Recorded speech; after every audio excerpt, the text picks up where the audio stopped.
Wahlen und Abstimmungen sind in einer Demokratie das Werkzeug, mit dem das Volk die politische Entwicklung des Landes steuern kann. Je nach Regierungssystem hat die Bevölkerung mehr oder weniger demokratische Möglichkeiten. In der Türkei kann das Volk den Präsidenten und alle Abgeordneten wählen, gleichzeitig auch an Abstimmungen teilnehmen. In Deutschland geht das nur für die Wahl von Abgeordneten und ihrer Partei. Aber noch wichtiger ist es, eine hohe Wahlbeteiligung an der Urne zu haben. Das gilt auch im Parlament, wo die Gesetze per Abstimmung geändert werden. Also muss auch dort die entsprechend hohe Zahl an Abgeordneten anwesend sein, damit man von einer gesunden Demokratie sprechen kann.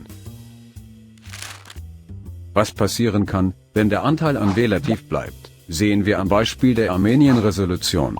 In einigen Ländern wurde darüber abgestimmt, ob die Türkei von 1915 einen Völkermord in der osmanischen Provinz Armenien ausgeübt habe.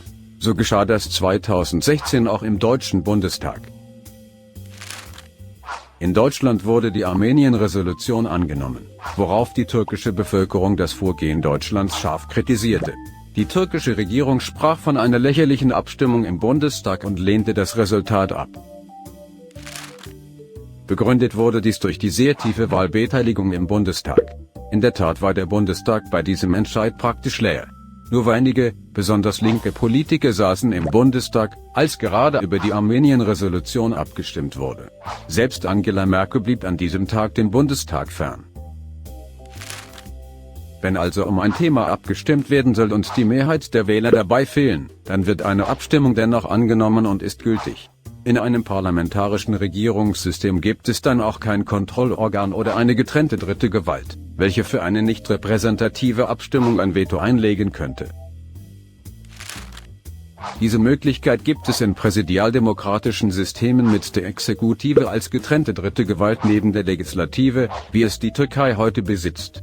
In der Türkei erreicht man an der Urne immer eine sehr hohe Wahlbeteiligung, was damit einhergeht, dass die Türken sehr an der politischen Entwicklung ihres Landes interessiert sind.